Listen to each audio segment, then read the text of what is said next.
ಭಾರತ ಮಾತೆಯ ಕಿರೀಟದಂತೆ ಇರುವ ನಮ್ಮ ಜಮ್ಮು ಮತ್ತು ಕಾಶ್ಮೀರದಲ್ಲಿ 26 ಭಾರತೀಯರ ಹತ್ಯೆ ದೊಡ್ಡ ಕಿಚ್ಚನ್ನ ಹೊತ್ತಿಸಿದೆ. ಹೌದು, 35 ವರ್ಷಗಳಲ್ಲಿ ಮೊದಲ ಬಾರಿಗೆ ಕಾಶ್ಮೀರ ಸಂಪೂರ್ಣ ಬಂದ್ ಆಗಿದೆ. ಭಯೋತ್ಪಾದಕ ದಾಳಿಯಿಂದ ಭಾರತದ ಪ್ರವಾಸಿಗರು ಸಾವನ್ನಪ್ಪಿದ್ದು, ಈ ಘಟನೆ ಭಾರತಕ್ಕೆ ಬಹಳ ಮುಸುಕಿನ ಕೆಂಡುವಂತಾಗಿದ್ದು, ನಮ್ಮ ಕನ್ನಡಿಗರ ಆಕ್ರಂದನ ಮುಗಿಲು ಮುಟ್ಟಿದೆ. ಕಾಶ್ಮೀರದಲ್ಲಿ ನಡೆದ ಉಗ್ರರ ದಾಳಿಯಲ್ಲಿ ಪ್ರವಾಸಿಗರ ಸಾವು ಖಂಡಿಸಿ ನೆಲಮಂಗಲ ಬಿಜೆಪಿಯಿಂದ ಸಂತಾಪ ಮೌನಾಚರಣೆಯನ್ನ ಮಾಡಲಾಗಿದೆ. ಮೇಣದ ಬತ್ತಿಯನ್ನ ಹಿಡಿದು ಮೃತರ ಆತ್ಮಕ್ಕೆ ಶಾಂತಿ ಕೋರಿತು ನೆಲಮಂಗಲ ತಾಲೂಕು ಕಚೇರಿ ಮುಂದೆ ಮೌನಾಚರಣೆಯನ್ನ ಮಾಡಿದ್ದಾರೆ. ಉಗ್ರ ಸಂಘಟನೆಯ ವಿರುದ್ಧ ಆಕ್ರೋಶ ಹೊರಹಾಕಿದ್ದು, ಸರಿಯಾದ ಕ್ರಮವನ್ನ ಕೈಗೊಳ್ಳುವಂತೆ ಆಗ್ರಹಿಸಿದ್ದಾರೆ. ಇನ್ನು ಮೃತರ ಭಾವಚಿತ್ರದ ಮುಂದೆ ಮೌನಾಚರಣೆ ಮಾಡಿ ಮಾತನಾಡಿದ ಬಿಜೆಪಿ ತಾಲೂಕು ಮುಖಂಡ ಜಗದೀಶ್ ಚೌಧರಿ ಅವರು ಉಗ್ರರ ಸದೆ ಬಡಿಯುವಂತೆ ನರೇಂದ್ರ ಮೋದಿ ಅವರಿಗೆ ಮನವಿಯನ್ನ ಮಾಡಿಕೊಂಡಿದ್ದಾರೆ.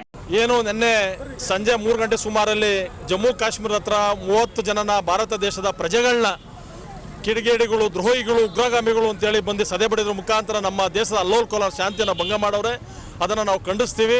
ಅವ್ರಿಗೆ ಆತ್ಮಕ್ಕೆ ಶಾಂತಿ ಸಿಗಲಿ ಅಂತೇಳಿ ನಮ್ಮ ಜಿಲ್ಲಾಧ್ಯಕ್ಷ ಒಳಗೊಂಡು ನಮ್ಮ ಎಲ್ಲ ಹಿರಿಯ ನಾಗರಿಕರು, ನೆಲಮಂಗಲ ತಾಲೂಕಿರ್ತಕ್ಕಂಥ ಎಲ್ಲ ಜನದ ಪ್ರತಿನಿಧಿಗಳು ಕೂಡ ಅವ್ರ ಆತ್ಮಕ್ಕೆ ಶಾಂತಿ ಕೋರ್ಲಿಕ್ಕೋಸ್ಕರ ನಾವು ಬಂದಿದ್ದೀವಿ. ಇವತ್ತು ಮೇಣದ ಬತ್ತಿ ಹಚ್ಚೋದ್ರ ಮುಖಾಂತರ ಅವ್ರಿಗೆ ಆತ್ಮಕ್ಕೆ ಶಾಂತಿ ಸಿಗಲಿ. ಎಲ್ಲ ಒಂದು ಕಡೆ ದೇಶದ ಹೋರಾಟದಲ್ಲಿ ಸತ್ತಿರ್ತಕ್ಕಂಥದ್ದು, ನೋವಾಗ್ತಾ ಇರ್ತಕ್ಕಂಥ ಸಂಗಾತಿ ಇವತ್ತು ಈ ದೇಶದಲ್ಲಿ ಯಾರ್ಯಾರು ಇದ್ದೀವಿ, ಸುಮಾರು 150 ಕೋಟಿ 140 ಕೋಟಿ ಜನಸಂಖ್ಯೆ ನಾವು ಎಷ್ಟೇ ಇದ್ದೀವಿ ಅಷ್ಟು ಜನನು ಕೂಡ ವಿತೌಟ್ ಜಾತಿ ತೋರಿಸ್ತೆ, ವಿತೌಟ್ ಧರ್ಮ ತೋರಿಸ್ತೆ. ಅವ್ರು ಕೇಳ್ತಾರಂತೆ, ನಿಮ್ದು ಯಾವ ಜಾತಿ, ಯಾವ ಧರ್ಮ, ಯಾವ ಜಾತಿ ಅಂತ ಕೇಳಲಿಲ್ಲ, ಯಾವ ಊರು ಅಂತ ಕೇಳಲಿಲ್ಲ, ನಿಮ್ದು ಯಾವ ಧರ್ಮ ಅಂತ ಕೇಳಿ ಆ ಕಲಬೆರಕೆ ನನ್ನ ಮಕ್ಕಳು ನಮ್ಮ ಹಿಂದೂಗಳ ಮೇಲೆ ಕೈ ಮಾಡಿ ನಮ್ಮ 30 ಜನ ಹಿಂದೂಗಳನ್ನ ಹಲ್ಲೆ ಮಾಡವ್ರೆ. ಈ ದೇಶದಲ್ಲಿ ಯಾವ ಹುಟ್ಟವ್ರೆ, ಅಪ್ಪನ ಹುಟ್ಟಿರೋ ಮಕ್ಕಳು, ದೇಶದ ಬಗ್ಗೆ ಅಭಿಮಾನ ಇರ್ತಕ್ಕಂಥ ಮಕ್ಕಳು, ದೇಶದ ಬಗ್ಗೆ ದೇಶದಲ್ಲಿ ಅನತಿರ್ತಕ್ಕಂಥವ್ರು ಯಾವನೇ ಆಗಿರಲಿ ಇದನ್ನ ಖಂಡಿಸಬೇಕು, ಇದನ್ನು ವಿರೋಧ ಮಾಡಬೇಕು. ಯಾರು ವಿರೋಧ ಮಾಡಲ್ಲ ಅವ್ರು ಯಾರು ಅಪ್ಪನ ಹುಟ್ಟಿರೋರಲ್ಲ, ಅವರೆಲ್ಲ ಕಲಬೆರಗೆ ಹುಟ್ಟಿರ್ತಕ್ಕಂಥ ಜನ.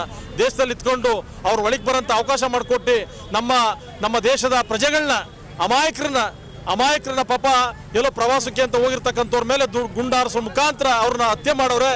ಇದನ್ನ ಖಂಡಿಸ್ತೀವಿ, ನಾವು ವಿರೋಧ ಮಾಡ್ತೀವಿ. ಅದ್ರ ಜೊತೆಲಿ ನಾನು ನಮ್ಮ ಕೇಂದ್ರ ಸರ್ಕಾರಕ್ಕೆ ಮನವಿ ಮಾಡಲಿಕ್ಕೆ ಬಯಸ್ತೀನಿ, ಆ ಉಗ್ರಗಾಮಿಗಳನ್ನ ಯಾವುದೇ ಕಾರಣಕ್ಕೂ ಕೂಡ ಒಂದೇ ಸತಿ ಕೊಲ್ಲಬಾರ್ದು, ಅವ್ರ ಮೇಲೆ ಒಂದೇ ಸತಿ ದಾಳಿ ಮಾಡಬಾರ್ದು, ಅವ್ರ ಫ್ಯಾಮಿಲಿ ಮೇಲೆ ದಾಳಿ ಮಾಡಬಾರ್ದು. ಅವರೆಲ್ಲ ಒಂದು ಕಡೆ ಕೂಡ ಹಾಕ್ಬೇಕು, ಕೈ ಕಾಲು ಕತ್ತರಿಸಾಕ್ಬೇಕು, ಒಂದೊಂದೇ ಕೈ ಒಂದೊಂದೇ ಬೆಳ್ಳ ಕತ್ತರಿಸಾಕ್ಬೇಕು.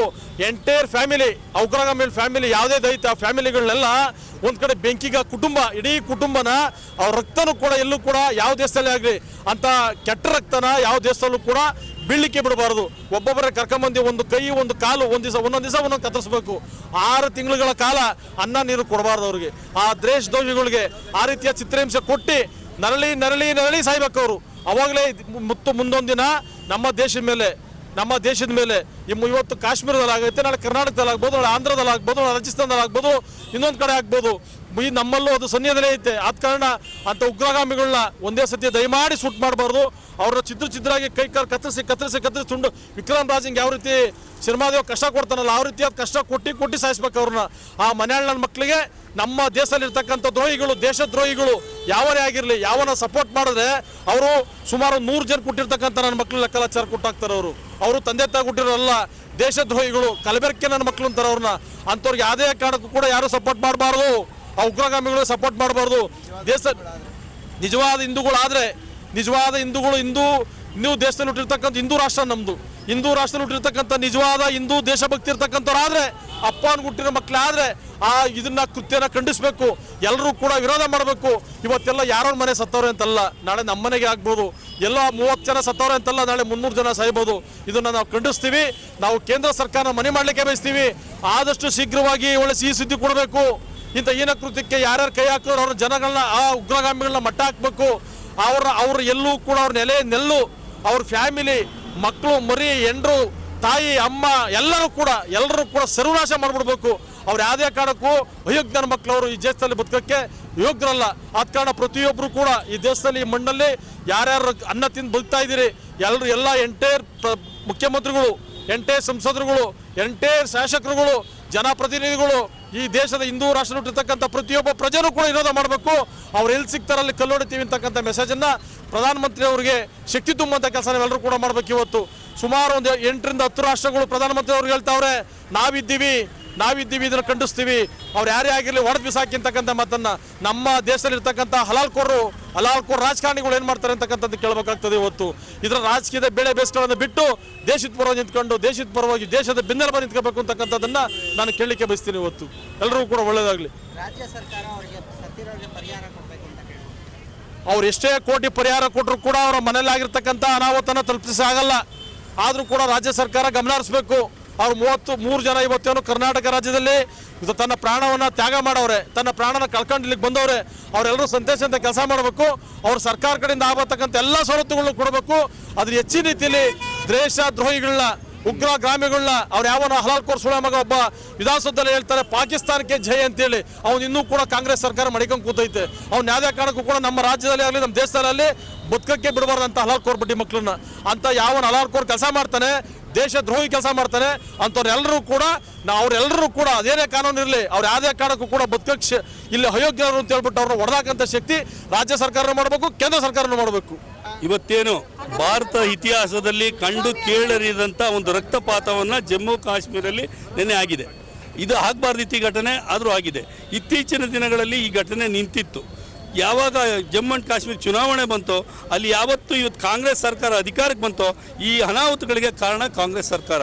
ಆದರೆ ಇದನ್ನು ಮಾಡಬಾರ್ದಿತ್ತು, ಆಗಿದೆ. ಇದನ್ನು ನಾವೆಲ್ಲ ಖಂಡಿಸ್ತೀವಿ. ಇಡೀ ಭಾರತ ದೇಶದ ಪ್ರಜೆಯಾಗಿ, ಇಡೀ ಭಾರತದ ಒಬ್ಬ ಹಿಂದೂ ರಾಷ್ಟ್ರ ಇದು.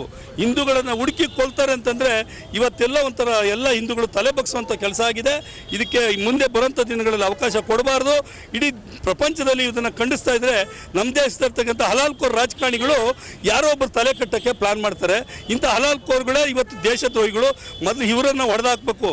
ನಮ್ಮ ದೇಶ ಸಭಿಷ್ಯವಾಗಿರಬೇಕು, ದೇಶ ಸಮೃದ್ಧಿಯಾಗಿರಬೇಕು, ಈ ದೇಶದ ಜನ ನೆಮ್ಮದಿಯಿಂದ ಬದುಕಬೇಕು ಅಂತ ಇಂಥ ಹಲಾಲ್ಕೋರ್ಗಳನ್ನು ದೇಶದಿಂದ ಗಡೀಪಾರು ಮಾಡಬೇಕು. ಈಗೇನಿವತ್ತು ಜಮ್ಮು ಕಾಶ್ಮೀರದಲ್ಲಿರ್ತಕ್ಕಂಥ ಸರ್ಕಾರವನ್ನು ಕೇಂದ್ರ ಸರ್ಕಾರ ಈ ಕೂಡಲೇ ವಜಾಗೊಳಿಸಿ ಅಲ್ಲಿ ಪ್ರೆಸಿಡೆಂಟ್ ರೂಲನ್ನು ತರಬೇಕು ಅಂತೇಳಿ ಕೇಂದ್ರ ಸರ್ಕಾರಕ್ಕೆ ಆಗ್ರಹ ಮಾಡ್ತಾ ಇದ್ದೀವಿ. ಇವತ್ತು ಪಶ್ಚಿಮ ಬಂಗಾಳದಲ್ಲಿ ನೋಡ್ತಾ ಇದ್ದೀವಿ, ಇದು ನಮ್ಮದೇ ದೇಶ. ಕೇರಳದಲ್ಲಿ ನೋಡ್ತಾ ಇದ್ದೀವಿ, ನಮ್ಮದೇ ದೇಶ. ಇವತ್ತು ಪಶ್ಚಿಮ ಬಂಗಾಳದ ಮನೆಗೆ ನುಗ್ಗಿ ಹೆಣ್ಮಕ್ಳನ್ನ ಬೀದಿಗೆ ಬಂದು ರೇಪ್ ಮಾಡ್ತವ್ರೆ. ಈ ಪರಿಸ್ಥಿತಿಗೆ ತಲುಪಿದೆ. ಯಾತಕ್ಕೋಸ್ಕರ ಇವೆಲ್ಲ ಆಗ್ತಾ ಇದೆ ಅಂತಂದರೆ ಕಾಂಗ್ರೆಸ್ ಓಟ್ಗೋಸ್ಕರ ಇವತ್ತು ಈ ಪರಿಸ್ಥಿತಿ ದೇಶವನ್ನು ಈ ಪರಿಸ್ಥಿತಿ ತಂದಿಕ್ಕಿದೆ. ಕಾಂಗ್ರೆಸ್ ಇವತ್ತು ಮತ ಕೊಟ್ಟಂಥ ಜನ ಇವತ್ತು ಪೇಚಾಡ್ಕೊಳ್ತಾ ಇದ್ದಾರೆ. ಹಂಗಾಗಿ ಈ ದೇಶ ಅಧೋಗತಿಗೆ ಬಂದಿದೆ. ಇವತ್ತು ರಸ್ತೆಯಲ್ಲಿ ಓಡಾಡಲಿಕ್ಕೆ ಹುಡುಕಿ ನೀನು ಯಾವುದೇ ಜಾತಿ ಕೇಳಲಿಲ್ಲ, ಮತ್ತು ಭಾಷೆ ಕೇಳಲಿಲ್ಲ, ರಾಜ್ಯ ಕೇಳಲಿಲ್ಲ, ಊರು ಕೇಳಲಿಲ್ಲ, ನೀನು ಯಾವ ಧರ್ಮ ಅಂತ ಕೇಳಿ ಹೊಡೆಯುವಂಥ ಪರಿಸ್ಥಿತಿ ಬಂದಿದೆ ಅಂದರೆ ನಾಳೆ ಬೆಳಿಗ್ಗೆ ಏನಾಗ್ಬೋದು. ಇವತ್ತೇನಾದರೂ ಮುಸಲ್ಮಾನರು ನೆಮ್ಮದಿಯಿಂದ ಬದುಕ್ತಾರೆ ಅಂದರೆ ಭಾರತ ದೇಶದಲ್ಲಿ ಮಾತ್ರ.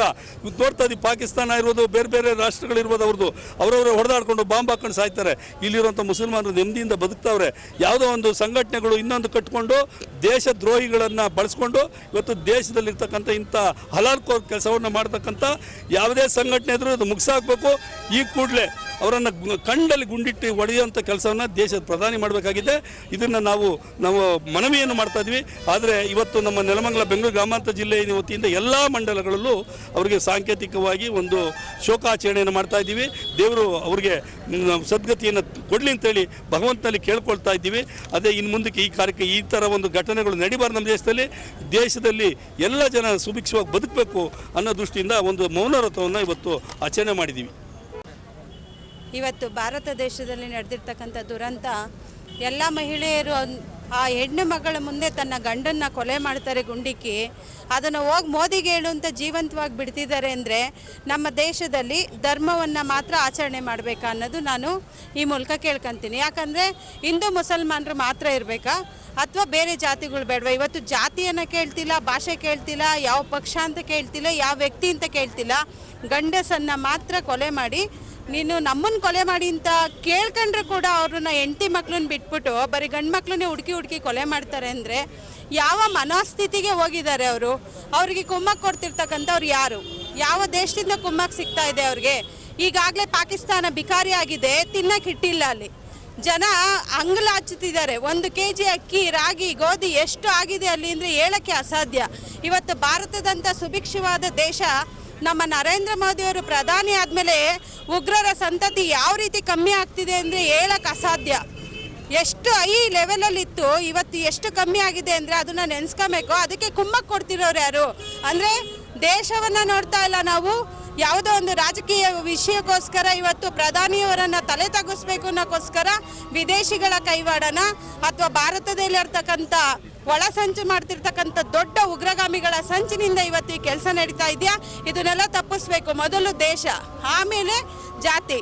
ಅದನ್ನು ಬಿಟ್ಬಿಟ್ಟು ಇವತ್ತು ಜಾತಿ ನೋಡ್ತಾ ಇಲ್ಲ, ಯಾವುದು ನೋಡ್ತಾ ಇಲ್ಲ. ನಾವು ಮುಸಲ್ಮಾನರು ಹಿಂದೂಗಳನ್ನ ಕೊಲೆ ಮಾಡಬೇಕು ಅನ್ನೋ ಒಂದು ಉದ್ದೇಶ ಇಟ್ಕೊಂಡು ಮಾಡ್ತಿದ್ದಾರೆ ಅಂದರೆ ನಾವೆಲ್ಲ ಎಲ್ಲೋಗ್ಬೇಕು? ಇರೋದೊಂದೇ ಭಾರತ ದೇಶ. ಹಿಂದೂಗಳು ಭಾರತದಲ್ಲಿರ್ತಕ್ಕಂಥ ಪ್ರತಿಯೊಂದು ರಾಜ್ಯದಲ್ಲಿರ್ತಕ್ಕಂಥ ಪ್ರತಿಯೊಬ್ಬ ಹಿಂದೂಗಳು ರಾಜಕೀಯ ಬಿಟ್ಬಿಡಿ. ರಾಜಕೀಯ ಬಂದಾಗ, ರಾಜಕೀಯ ವೇದಿಕೆ ಬಂದಾಗ ನಾವು ರಾಜಕೀಯ ಮಾಡೋಣ. ಈ ವಿಷಯದಲ್ಲಿ ಮಾತ್ರ ಯಾವುದೇ ಪಕ್ಷಗಳು ರಾಜಕೀಯ ಮಾಡೋದು ಬೇಡ. ಸಮಾಜ ಈ ವಿಷಯದಲ್ಲಿ ನನ್ನ ಮಗ ಸತ್ರೆ ಬೇರೆ ಅಲ್ಲ, ಬೇರೆಯವ್ರ ಮಗ ಸತ್ರೆ ಬೇರೆ ಅಲ್ಲ, ಆ ಭಾವನೆ ಇಟ್ಕೊಂಡು ಸಮಾಜವನ್ನು, ನಮಗೆ ಅಂತ ಇರ್ತಕ್ಕಂಥ ಹಿಂದೂ ಸಮಾಜವನ್ನು ಗಟ್ಟಿಗೊಳಿಸೋಕ್ಕೆ ಎಲ್ಲ ರಾಜಕೀಯ ಪಕ್ಷಗಳ ವ್ಯಕ್ತಿಗಳು ಒಂದುಗೂಡಬೇಕು. ಇದಕ್ಕೆ ಯಾವುದೇ ಕುಮ್ಮಕ್ಕು ಕೊಡಬಾರ್ದು. ಇದಕ್ಕೆ ಯಾರು ಕುಮ್ಮಕ್ಕು ಕೊಡ್ತಾರೋ, ಇದನ್ನೆಲ್ಲ ಯಾವ ರೀತಿ ರಾಜಕೀಯವಾಗಿ ಬೆರಕೆ ಮಾಡ್ತಾರೋ ಅವರೆಲ್ಲ ದೇಶದ್ರೋಹಿಗಳೇ ನನ್ನ ಪ್ರಕಾರ. ಆ ಕೆಲಸವನ್ನು ಮಾಡೋದು ಬಿಡಬೇಕು. ಇದಕ್ಕೆ ತಕ್ಕ ಉತ್ತರವನ್ನು ನಮ್ಮ ಪ್ರಧಾನಮಂತ್ರಿಗಳು ಕೊಟ್ಟೇ ಕೊಡ್ತಾರೆ. ಯಾಕಂದರೆ ಅವರಿಗೆ ಆ ತಾಕತ್ತಿದೆ. ಈಗಾಗಲೇ ಪಾಕಿಸ್ತಾನಕ್ಕೆ ಹೋಗಿ ಚೆನ್ನಾಗಿ ಗುಮ್ಮಿದ್ರು. ಅದನ್ನ ಇನ್ನು ಮುಂದೆ ಮಾಡಬೇಕು ಅಂತ ಆಸೆ ಪಟ್ಟು ಕೆಲಸ ಮಾಡ್ತಿದ್ದಾರೇನೋ ಗೊತ್ತಿಲ್ಲ. ಇದಕ್ಕೆ 100ಕ್ಕೆ 100 ಪಟ್ಟು ಉಗ್ರಗಾಮಿಗಳ ಸಂತತಿಯನ್ನು ಅಡಗಿಸೋ ಅಂಥ ಕೆಲಸವನ್ನು ನಮ್ಮ ಪ್ರಧಾನಮಂತ್ರಿಗಳು ಮಾಡ್ತಾರೆ. ಅದಕ್ಕೆ ಭಗವಂತ ಅವ್ರನ್ನ ಸೃಷ್ಟಿ ಮಾಡಿ ಕಳಿಸಿದ್ದಾನೆ ಅಂತ ನನ್ನ ಉದ್ದೇಶ. ಇಷ್ಟು ಮಾತನ್ನು ಹೇಳ್ತೀನಿ.